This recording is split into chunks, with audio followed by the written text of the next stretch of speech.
Dear students, let us study about some common diseases in humans caused by microorganism.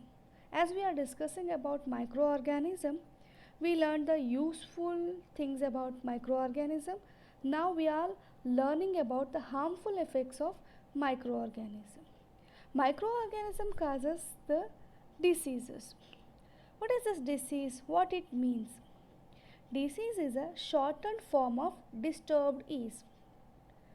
Ease means comfort. So disease means discomfort. So when the person get any diseases, his body function disturbs. He may feel weak, he may get headache, he may get stomach ache. So some of the function get disturbed and he feel uneasiness. So some diseases are caused by pathogens.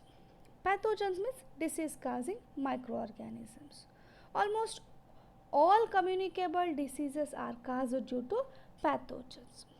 So diseases are mainly classified into communicable diseases and non-communicable diseases. Communicable diseases means the diseases spread from the infected person to a healthy person. So it is a transmittable diseases. It is infecting the healthy person.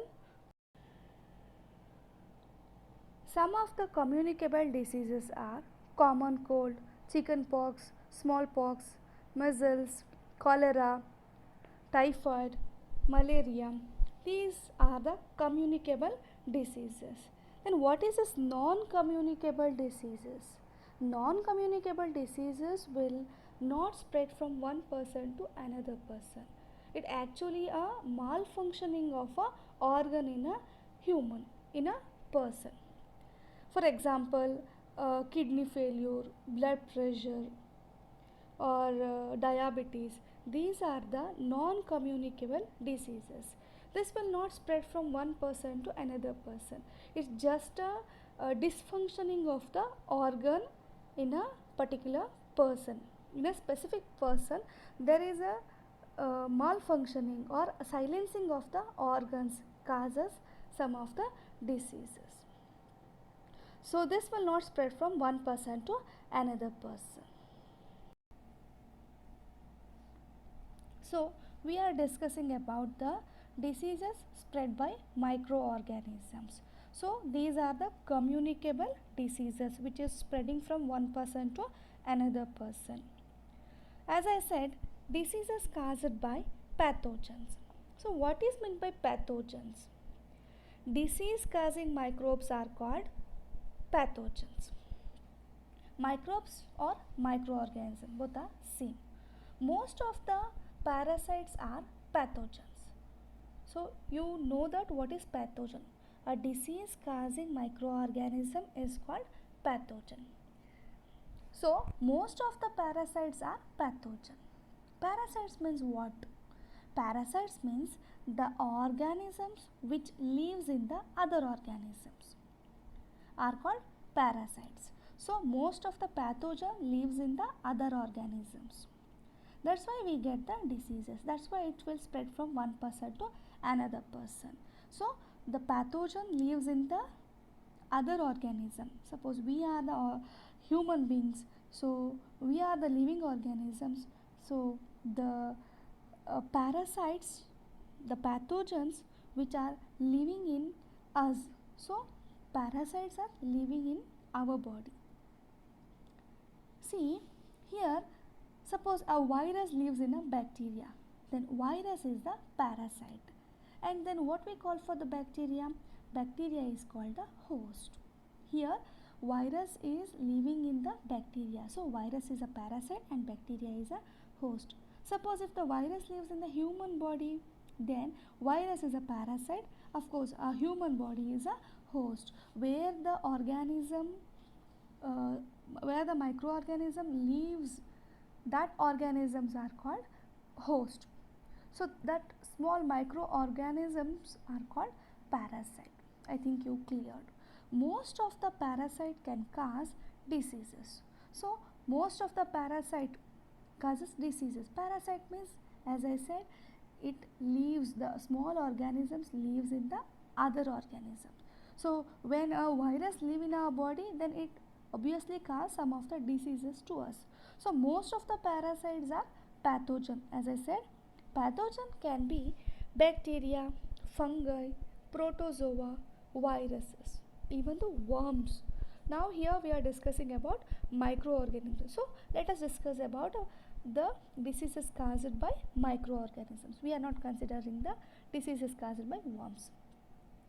Pathogen can attack to plants. It may attack to plants also, it attacks to animals also, it attacks to human beings also. So the microorganism is a threat for plants, animals and also the human beings. Let us see what are the diseases caused in the human beings.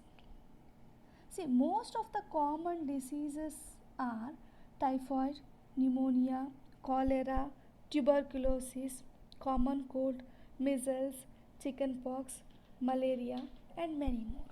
Here we are generally considering only few diseases. There are lot many diseases which occurs to human beings. See, all these diseases are infectious diseases, or we can say communicable diseases. It spread from one person to another person. Communicable diseases are spreading from infected person to a healthy person and make the healthy person sick. Let us study about typhoid. Typhoid is a disease occurs to a human beings. See, typhoid is a microbial disease. See, which microorganism cause the typhoid? Here, the pathogen as I said, it is a disease causing microorganism. So, the disease is here typhoid. So, typhoid causing microorganism, that is pathogen, is Salmonella typhi. Salmonella typhi is a bacteria name which will cause the typhoid disease. Then how it spreads? The mode of transmission means how the pathogen enter the human body. It spreads through food and water. See, when a person consume a contaminated food or contaminated water, he may supposed to get the typhoid diseases.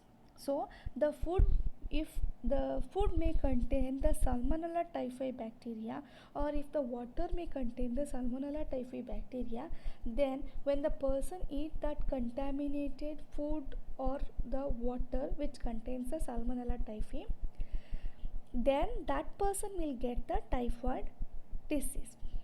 You understood, I think. So symptoms. What are the symptoms? How we can suspect that he may having a typhoid disease?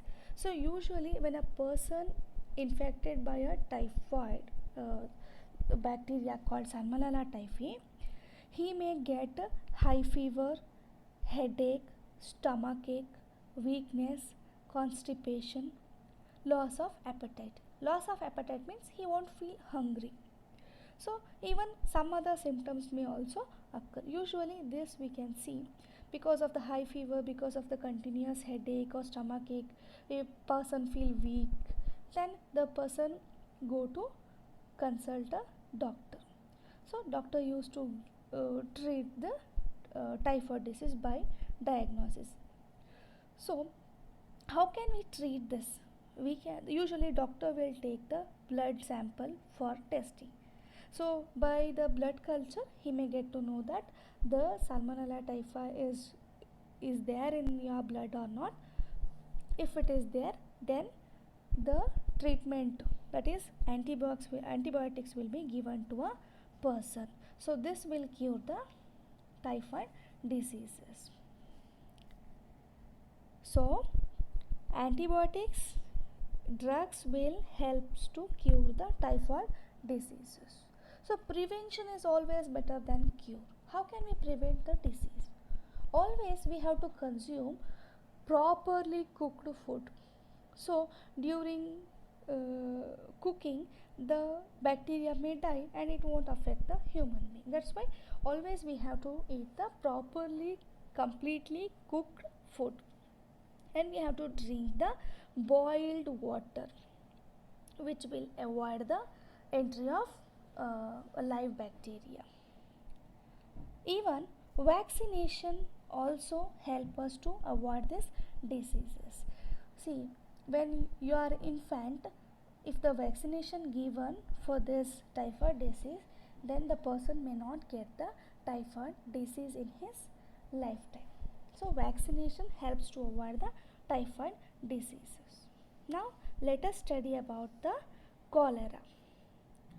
Cholera is also one of the human diseases. Human usually get affected by the cholera diseases. It is also a bacterial diseases. Means here it is caused by the bacteria. And the pathogen name, pathogen means disease causing microorganism. So cholera causing microorganism is Vibrio cholera. Vibrio cholera is a bacteria which causes the cholera disease. Mode of transmission, how the pathogen enter the human being. Pathogen enter through contaminated food and water. So this is also as like typhoid, means it enter through a food and water. So we have to take care about eating the good food and have to drink the clean and boiled water. See, this pathogen Vibrio cholera targets the intestine. It reaches the intestine and it affects the intestine. See, symptoms of the cholera. Let us see some symptoms of the cholera. Usually when the person affected by the cholera, when the Vibrio cholera bacteria entered the human being, then that person feel these symptoms. He may get watery diarrhea, vomiting, dehydration, weakness. See, when a person affected, when usually the contaminated food or a contaminated water is taken by a person, then the person feel discomfort in his stomach and he starts to go for frequent loose motion. He may get frequent loose motion and he may get continuous vomiting.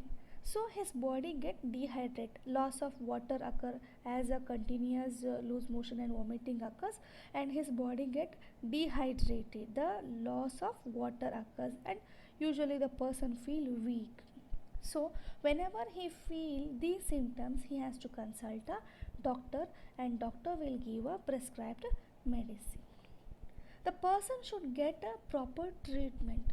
Usually when a person feel a continuous loose motion or continuous vomiting, primarily the ORS solution is given. ORS, oral some suspension solution should be given to a person. If the person can't able to drink, even he will get vomit even if he drink is this much what ORS water, then some drips should be given to the person, so the electrolyte get balanced and the person feel somewhat comfort, his weakness will be controlled. Some of the medications like antibiotics given as it is a bacterial infection. Okay, how can we prevent the cholera? We have to maintain the personal hygiene. We have to consume the properly cooked food and we have to drink the boiled water. So this will avoid the entry of Vibrio cholera into our body. When we can be away from the cholera diseases, we can prevent these diseases in this way. And one more important thing is vaccination.